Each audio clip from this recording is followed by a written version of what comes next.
Păi, a venit momentul mult așteptat. După zi la Smoker am pregătit produsele, azi chiar să degustăm. Chiar vă aștept să veniți să le gustați și voi. Da? Suntem la Smokerala, pe Mendeleev 33, zona romană. Acum o să încep câte puțin din fiecare să vă arăt, să tăiem, să servim și pentru gust vă aștept să-mi spuneți cum sunt. Da? Aici o să începem cu coastele de porc. Perfect.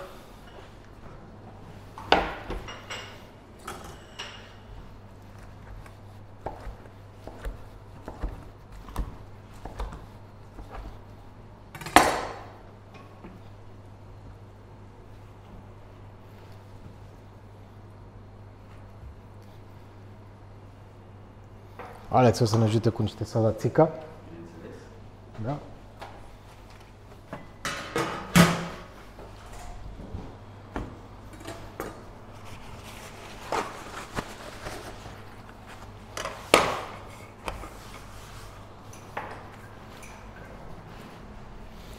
Aici avem ceapa murată, care o facem noi, niște castraveceri murați și un pic de jalapeno murat. E foarte important când mănânci carne afumată, grasă, să ai și un pic de aciditate, să echilibrezi gustul.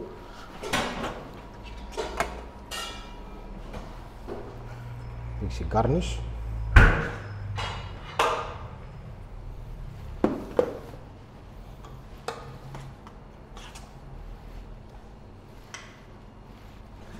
Și salata coleslaw.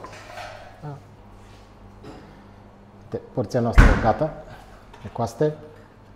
Coastele sunt bune doar dacă sunt fragede și follow the bone foarte ușor sau dacă ies oasele fără mare efort.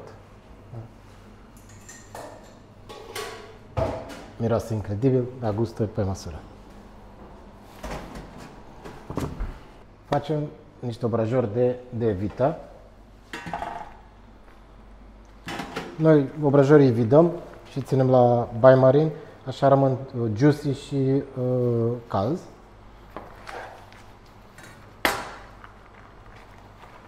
Este un produs, unul dintre preferatele mele.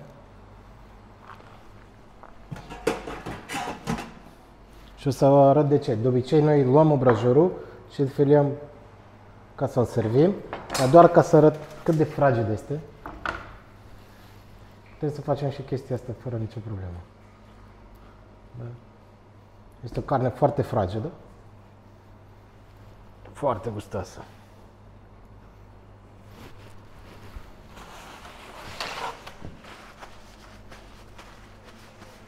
Da? Obrajorii i-am smocărit cam 6 ore, după care sunt un fel confiate în niște grăsime sau seu de vită și lăsăm peste noapte.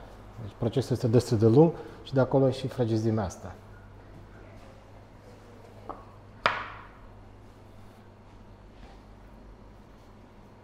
Și acum, preferatul produs de-al meu, dar nu numai, este cel mai bun, cel mai căutat produs de-al nostru și cred că cel mai delicat în procesul de gătire, de tăiere, de servire, da? Brisket. Straight.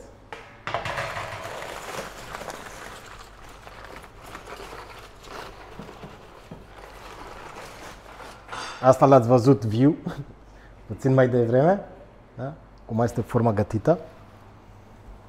Și cum am zis, are 2 mușchi, aici se văd foarte bine. Facem o tăietură la mijloc.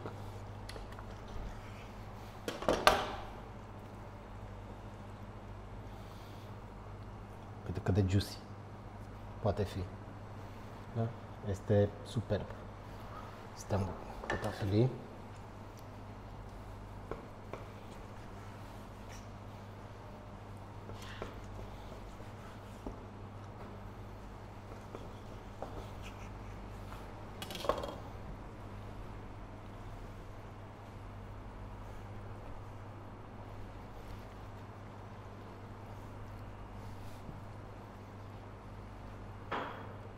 Da, este incredibil. Smoke ring, corect, grăsime cât trebuie.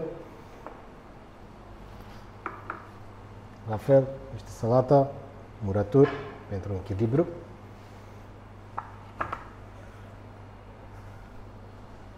Brisket.